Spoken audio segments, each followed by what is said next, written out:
So welcome to the आपकी इस programming. आज हम बात करने वाले हैं PHP के बारे में। Basically PHP stands for hyper text pre processor. Yes, hyper text pre processor मतलब HPP होना चाहिए नाम, पर पता नहीं PHP क्यों है, but whatever the reason is we are going to learn PHP। Basically अभी करंट वर्जन जब मैं ये वीडियो शूट कर रहा हूँ चल रहा है 8.2 या 8.3 आई थिंक। शायद तुम लोग ये फ्यूचर में कभी देख रहे हो, शायद 9 या ऐसा कोई भी वर्जन आ चुका हो। Don't just worry about it, कोई बड़ी इतनी ज़्यादा बड़ी अपडेट नहीं आ जाएगी कि यार सब कुछ चेंज हो जाए। Basically just stick on this. So basically हम PHP का इस्तेमाल क्यों करते हैं? PHP एक बैकएंड लैंग्वेज की तरह इस्तेमाल की जाती है जो कि फ्रंट एंड और डेटाबेस को कनेक्ट करने का काम करती है। मतलब बीच में यार दलाली करती है ये, यहाँ से डेटा उठा के वहाँ ले जाने का काम।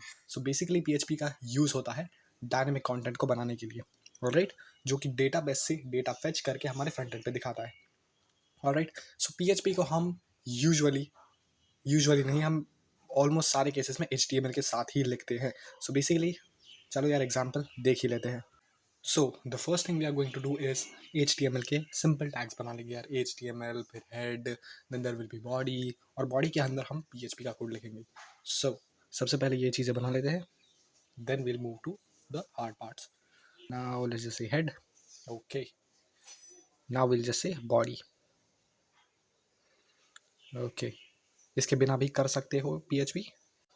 बेसिकली ये यार मतलब नेसेसिटी नहीं है कि यार तुम लोग HTML के कोड्स के अंदर ही PHP लिखो, तुम लोग बाहर भी लिख सकते हो, खुलेआम PHP ऐसे ही लिख दो। But the essence of this is कि यार इसको फ्रंट एंड और बैक एंड, फ्रंट एंड और डेटाबेस को जोड़ने के लिए इस्तेमाल किया जाता है। मतलब फ्रंट एंड के अंदर PHP लिखा जाती है। That is why we are using this. PHP का कोड हम बेसिकली इस सिंटेक्स के अंदर लिखते हैं, वो जो अपने। बेसिकली हम PHP का कोड कहाँ पे लिखते हैं? PHP का कोड हम लिखते हैं एक ऐसे सिंटेक्स अंदर जिसमें हम लिखते हैं greater than question mark PHP, और उसके एंड करता है क्वेश्चन मार्क लेस देन से, और उसके अंदर हम कुछ भी कोड लिख सकते हैं। तो ये हैशटैग के अंदर, हैशटैग के बाद जो भी लिखा है वो सब कुछ कमेंट आउट हो जाएगा। बेसिकली इसको बोलते हैं कमेंट, जो कि हम हर एक तरह के प्रोग्राम में इस्तेमाल करते हैं। बेसिकली मान लो कि हम कमेंट को इस्तेमाल क्यों ही करते हैं। अभी मान लो मैंने बहुत लंबा चौड़ा प्रोग्राम लिखा है, अभी मेरे को सारी एरर सॉल्व करनी है और मेरे को नहीं पता कि कौन सा फंक्शन क्या कर, कैसे करूँगा। मेरे को हर एक फंक्शन के ऊपर कमेंट लिखनी चाहिए कि ये फंक्शन ये करता है, तो एरर सॉल्विंग ईजी हो जाएगी। तो अब जान लेते हैं कि यार हम किस तरह से इसको ऑपरेट करते हैं, किस तरह से चीज़ें चलती है इसमें। सबसे पहले PHP चलाने के लिए हम XAMPP को इंस्टॉल करते हैं। XAMPP के कंट्रोल पैनल में आकर हम अपाचे और MySQL, ये दो चीज़ों को स्टार्ट कर देते हैं। ये बेसिकली तुम लोग के अंदर में स्टॉप होगी, तो तुम लोग को बस उसको क्लिक कर देना, दोनों को start, and then your server will be okay to run. Perfectly fine हो जाएगा, तुम्हारा सर्वर चलना शुरू हो जाएगा। एक बार सर्वर चलना शुरू हो गया तब क्या करोगे? सर्वर चलना शुरू हो गया, then you can just go in to your favourite browser and write local host slash और फिर फाइल का नाम, जो भी तुमने फाइल का नाम रखा है। बेसिकली अब तुम लोग सोच रहे हो कि यार कंप्यूटर को कैसे पता चलेगा कि यही फाइल खोलनी है। तुम लोग को सबसे पहले अपने विंडोज़ की C ड्राइव में जाना है। जैसे ही तुम लोग XAMPP इंस्टॉल करोगे, ऐसा एक फोल्डर बन जाएगा तुम्हारे डिवाइस में, and then you will have htdocs नाम का एक फोल्डर होगा, उसके अंदर तुम लोग को फाइल को रखना है। ऑलराइट, उसके बाहर रखोगे इट विल नॉट रिकॉग्नाइज। अंदर जो फाइल का नाम है वहीं बाहर होना चाहिए, सेम नाम होगा, then you will be ready to run this. Alright, मैं भी htdocs में ही रन कर रहा हूँ। बेसिकली अब किसी भी चीज़ को प्रिंट करने के लिए हम एको लिखते हैं।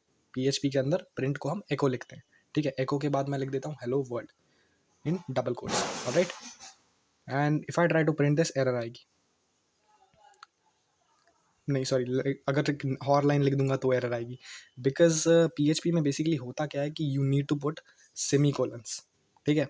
अगर हम सेमी कोलन लगाए बिना ही यहाँ पे लिख दें जैसे कि प्रिंट, और बेसिकली हाँ PHP में तुम लोग अलग अलग तरीके से प्रिंट कर सकते हो। बेसिकली मैं 3 तरीकों के बारे में बात करने वाला हूँ। 3 तरीकों से you can print things in PHP। अगर मैं हेलो वर्ल्ड यहाँ लिखता हूँ, अभी एरर देगा, लाइन नंबर 7 में एरर देगा I think. Yup, I was damn sure about this. Line number 7 पे ये एरर दे रहा है, क्यों? क्योंकि बेसिकली तुम्हें जब भी कोई एक PHP का कोड लिखते हो, जब भी एक लाइन ऑफ कोड लिखते हो, उसके एंड में तुम सेमी कोलन लगाते हो। जावास्क्रिप्ट में भी सेम रूल होता है, पर जावास्क्रिप्ट इसको चला लेता है कि यार नहीं लिखा चलेगा, but PHP don't tolerate this. PHP बोलता है लिखना है तो लिखना है।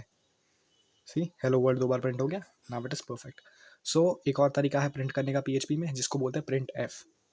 बेसिकली वेरी वेरी सिमिलर, कोई ज़्यादा फर्क होता नहीं है इसमें भी। You can just print F, और उसके अंदर भी हेलो वर्ल्ड लिख दो, exactly the same output will be okay. लिख देते हैं यहाँ पे hello world semicolon, and let's just run this, go into our browser and take a look at it, hello world, perfectly fine. So now once we have all of these things, अब मान लो मेरे को यार यहाँ पे लिख देते हैं, काम करते हैं ways of printing. So basically ये अलग अलग तरीके हैं प्रिंट करने के. तो ये लाइन तो बेसिकली प्रिंट होने नहीं वाली क्योंकि ये एक सिंगल लाइन कमेंट है. हैशटैग से हम सिंगल लाइन कमेंट लिखते हैं, डबल स्लैश से हम सिंगल लाइन कमेंट्स लिख सकते हैं. So now let's just talk about variables. Alright, creating variables. So how can we create variables? So variable creation के कुछ छोटे मोटे रूल्स होते हैं that you can just go into documentation and see कि आप नंबर सबसे पहले नहीं रख सकते, and you can not have like special characters inside the variable name. So types of variable सबसे पहले जानते हैं. तो हमारे पास कितने टाइप के वेरिएबल्स हम बना सकते हैं, मतलब बेसिकली डेटा टाइप्स कितने प्रकार के होते हैं. दोनों चीज़ें सेम ही है यार, कितने तरह के वेरिएबल्स और कितने तरह के डेटा टाइप्स ऑलमोस्ट सेम ही होते हैं. सो बेसिकली हम अलग अलग तरह के डेटा टाइप्स बना सकते हैं, जैसे कि इंटीजर होते हैं. Then there is we have double basically मतलब होता है फ्लोट, मतलब पॉइंट वाले नंबर्स.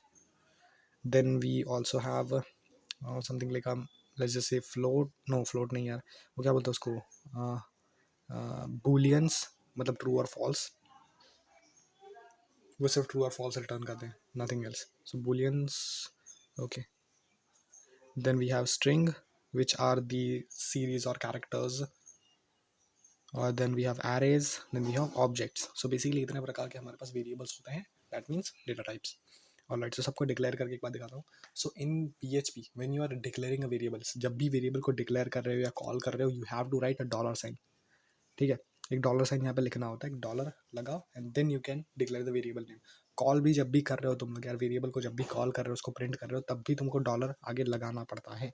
सो इफ आई से डॉलर नम और फिर एको करूँ डॉलर नम लिख के, मैं सिर्फ नम लिखूंगा, एरर थ्रो कर देगा. So I have to write dollar num and I try to print this. You can see 472 पीछे प्रिंट हो चुका है. All right, so there are multiple things that you can do with that. अभी मान लो मेरे पास for example मेरे को यहाँ पे ये नहीं चाहिए, मेरे को चाहिए एक स्पेस. मैं नहीं चाहता कि हेलो वर्ल्ड के बाद में ही 472 प्रिंट हो, मेरे को स्पेस चाहिए बीच में. So what do I do, I just use N BR tag. So basically HTML के टैग जब भी तुम PHP के अंदर इस्तेमाल करना चाहते हो, यू राइट दम इन डबल कोट्स. सो अब इसको हटा देते हैं, यहाँ लिखने से कोई मतलब नहीं, यहाँ पे लिख देंगे. So what do you think, it will work और नॉट? प्लस मतलब कॉन्कैटिनेशन होता है, होगा या नहीं होगा? एरर थ्रो करेगा, कर दी. तो बेसिकली बोल रहा है कि यार स्ट्रिंग और इंटीजर्स को ऐड नहीं कर सकते, that is not possible. So basically इस केस में हम लोग क्या करने वाले हैं, तो बेसिकली यार HTML टैग्स को पता नहीं क्यों इंटीजर कहता है, PHP मेरे को ये मैथ समझ में नहीं आती इसकी. So I just use it with in. So अंदर अगर मैं BR टैग का इस्तेमाल कर दूँ तो ये बेसिकली कोई भी तरह की एरर थ्रो नहीं करेगा and it will run perfectly fine. Comma भी लगाने की ज़रूरत नहीं है बीच में, but I just have that. तो बेसिकली कॉमा भी साथ में प्रिंट हो रहा है, you can C in the hello world and में देख रहा हूँ, और लाइन भी बदल चुकी है. So basically you can remove the comma and still will have the exact same output that you have right now. So इसके साथ भी इस्तेमाल किया जा सकता है उसको. इसके साथ तुम लोग concatenation ऑपरेटर का इस्तेमाल करोगे तो भी यार सेम टू सेम वही एरर होगी, फंडा वही होगा, error will be still there. देखो still error. So you have to use commas everywhere you use it with commas. ठीक है, जब भी HTML के टैग्स का इस्तेमाल कर रहे हो use it with commas. So 472 perfect, एक BR टैग वहाँ पे लग चुका है. अब इसके बाद में कुछ प्रिंट करेंगे तो वो नेक्स्ट लाइन में प्रिंट होगा. Alright, so let's just try to create some more variables so that we can see यार कि यार कुछ हो रहा है नहीं हो रहा है, फ़र्क पता चलेगा. So what shall we do now, let's just create some more variables. तो यार थोड़ा समझ सकते हैं कि यार और किस तरह के वेरिएबल्स होते हैं, उनको किस तरह से प्रिंट करते हैं, उनको किस तरह से खेलते हैं उन वेरिएबल से. सो एक डबल यहाँ पे प्रिंट कर देंगे.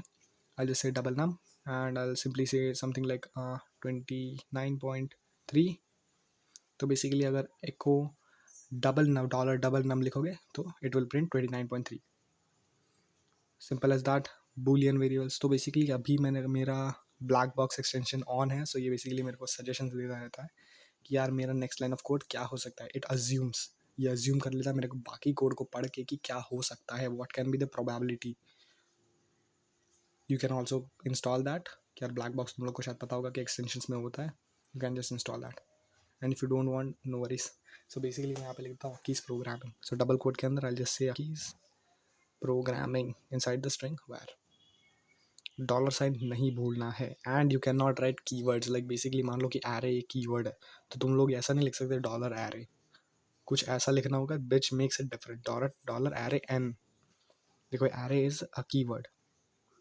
So I'll just see some random things like me, my guys. So I'm very bad with examples. So I'll just say my guys and something.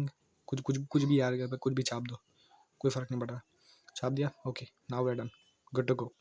सो अभी मैं चाहता हूँ कोई भी चीज़ इसमें से प्रिंट करना, कैसे होगी? सो फॉर एग्जांपल क्या हो गया? सो फॉर एग्जांपल मेरे को प्रिंट करना है एरे को। अभी मैं फॉर एग्जांपल एरे को प्रिंट करना चाहता हूँ, मैं बोल दूंगा dollar array. Alright, I'll just simply say $array n, and if I try to print this, it will throw an error, क्योंकि बेसिकली पूरी की पूरी एरे एक बार में प्रिंट नहीं कर सकता है। एरर के कुछ एलिमेंट्स को ही खींच खींच के प्रिंट कर सकता है, पूरी की पूरी एरे को ये एक बार में प्रिंट नहीं करने वाला। इट कैन नॉट, क्योंकि एरे टू स्ट्रिंग कन्वर्जन नहीं हो सकता अभी, उसके लिए टाइप कास्टिंग की ज़रूरत पड़ेगी, जो हम बाद में देखेंगे। सो बेसिकली तब तक क्या है, हम इंडेक्सिंग करेंगे कि ज़ीरो ज़ीरो। तो बेसिकली हर एक प्रोग्रामिंग लैंग्वेज ऑलमोस्ट सारी की सारी में ज़ीरो से काउंटिंग शुरू होती है। सो ज़ीरो पे मी यानी मैं हूँ, तो एरे में तुम लोग ने देखा मी, माई गाइज, समथिंग ये लिखा है, तो मी मतलब ज़ीरो पे मैं हूँ, माई गाइज मतलब वन पे माई गाइज है, और टू पे समथिंग है। तो अगर मैं वन लिखूँ तो माई गाइज प्रिंट हो जाएगा। If I write two then something print हो जाएगा। So basically this is how these things work. So अभी यहाँ पे एक काम करते हैं, ये सब का सब लेट्स माइंड दिस, इस सब के सबको मल्टी लाइन कमेंट में ले लेते हैं और हटा देते हैं अभी यहाँ से। सो ये बेसिकली मल्टी लाइन कमेंट है जो CSS में भी हम यूज़ करते हैं, स्लैश स्टार और नीचे star slash, that's how it works. So अब बेसिकली अगर मैं कुछ भी प्रिंट करना चाहूँ तो यहाँ पे मतलब लिख दूंगा मैं एको, लिख दिया मैंने 1+2 लिख दिया, ऊपर का कोई भी स्टेटमेंट प्रिंट नहीं होगा क्योंकि सबका सब कमेंट आउट हो चुका है। So if I go there you can see just 3, सब कुछ कमेंट आउट हो गया। So this is how arithmetic operation works, like 1+2 3.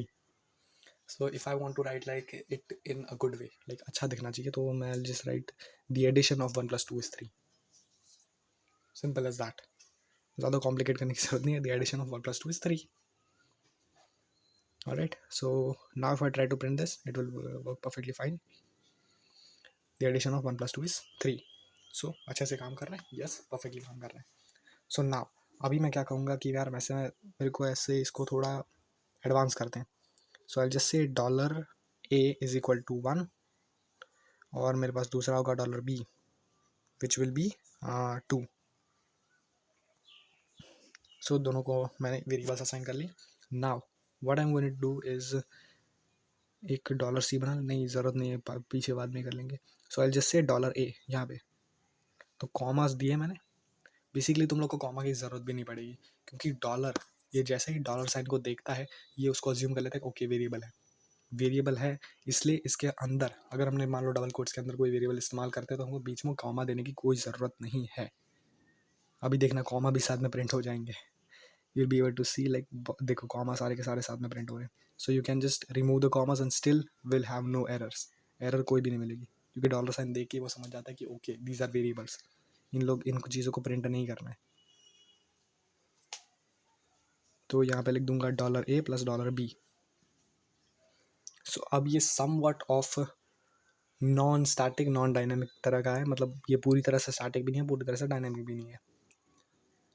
हमने सिर्फ डेटा छाप नहीं दिया है, हम डेटा कहीं से मंगवा रहे हैं, वेरिएबल से मंगवा रहे हैं। तो मैं इसको अगर चेंज कर दूँ 13 से, तो ये बोल देगा द एडिशन ऑफ 13 + 2 इज 15।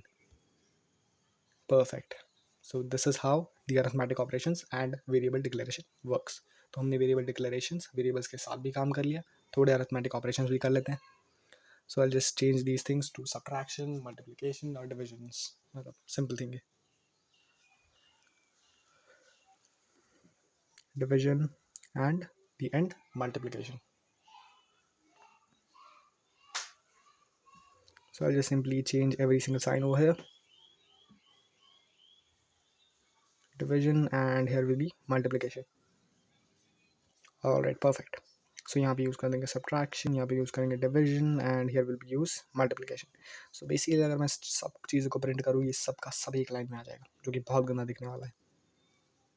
देखो कुछ भी समझ में आ रहा है, नहीं आएगा it looks pathetic, so I'm going to use BR tag over here to make it look little bit nicer. So मैं बेसिकली कॉमा के साथ BR tag का इस्तेमाल करने वाला हूँ in every single statement except the last one, क्योंकि यार लास्ट के नीचे कुछ है भी नहीं तो BR tag की ज़रूरत भी नहीं है. So I'll just simply run this and you can see perfectly सबका सब print हो चुका है. So this was arithmetic operations, how to print things and declaring the variables and its rules. So this was all of it for today. In the next lecture we are going to discuss a lot of different things like conditional statements और loops के बारे में जानेंगे. But for now this was all of it. अगर देखो तो console पूरा clear हो चुका है. We had saved that all into multi-line comment, सब कुछ multi-line comment में डाल दिया. So now we can just take a leave. Till then, do the hard work, especially when you don't feel like it.